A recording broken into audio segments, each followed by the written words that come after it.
Meanwhile, the president's agenda is now one step closer to getting funding from Congress. That's because the House passed a budget framework, but it took a bit of a scramble to get there. Picked up Washington, D.C. correspondent Hannah Brandt live in D.C.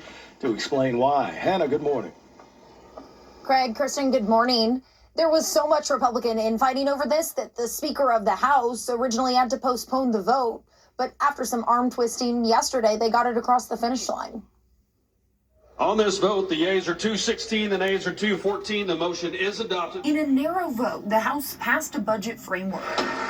And that was a big step because that will allow us now to move forward to have our committees actually drafting the one big beautiful bill. The Senate already passed the plan, but it got held up in the House because some Republicans argued it didn't include enough spending cuts, and it took pressure from Republican leadership and the White House to win over the holdouts. The White House committed very specifically to significant cuts. To us, we got very strong confirmations about the levels of cuts and how committed they are to achieving them. Eventually, all but 2 House Republicans voted for it. And now we're well on our way to getting, as we call it, the great big beautiful bill. It's a beauty. Now Republicans have to come together to craft the full package, with plans to include funding for the administration's immigration crackdown, make at least $1.5 trillion in spending cuts, and extend the Trump tax cuts. The America First agenda will be enacted.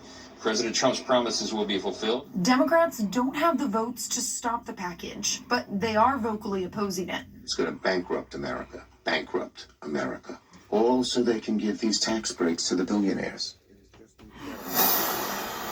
The House and Senate committees are planning to work on the budget over the Easter break, but it'll likely take weeks and maybe even months before final votes. Live in Washington, I'm Hannah Brandt. You know, Hannah, Republicans talking about the debt limit big time. They said that they want to tackle it in the next bill. Can you explain exactly how that's going to play out? Well, the U.S. is going to hit its debt ceiling soon, so lawmakers have to raise the debt limit in order to borrow some money and keep paying bills.